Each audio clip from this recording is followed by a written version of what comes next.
శనగపప్పు ఒక 2 గంటలు నానబెట్టిన ఇది ఫ్రై చేయడానికి. ఇప్పుడు ఇది అక్క ముక్క మిక్సీ వేసుకోవాలి. ఇట్లా పట్టుకుంటే సరిపోతుంది, అక్క ముక్క పట్టుకోవాలి. శనగపప్పుకు ఫ్రైకి ఒక మూకుడు పెట్టి ఆయిల్ వేసిన, ఆవాలు, జీలకర్ర, పచ్చిమిర్చి, ఆనియన్, కరివేపాకు, ఎల్లిపాయ దంచి వేసుకోవాలి.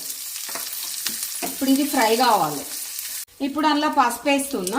ఇప్పుడు మిక్సీ పట్టిన శనగపప్పు వేసుకోవాలి. అందులో వేసుకొని కొంచెం ఫ్రై చేయాలి. ఒక 5 మినిట్స్ ఫ్రై చేసుకోవాలి.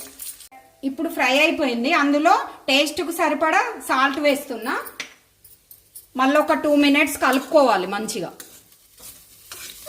రెడీ అయిపోయింది. ఇది సాల్ట్ వేసినాక ఒక 5 నిమిషాలు ఫ్రై చేసిన రెడీ అయిపోయింది. చూడండి ఎంత మంచిగా వచ్చింది. ఇట్లా సర్వ్ చేసుకోవాలి మనం. లైక్ చేయండి, షేర్ చేయండి.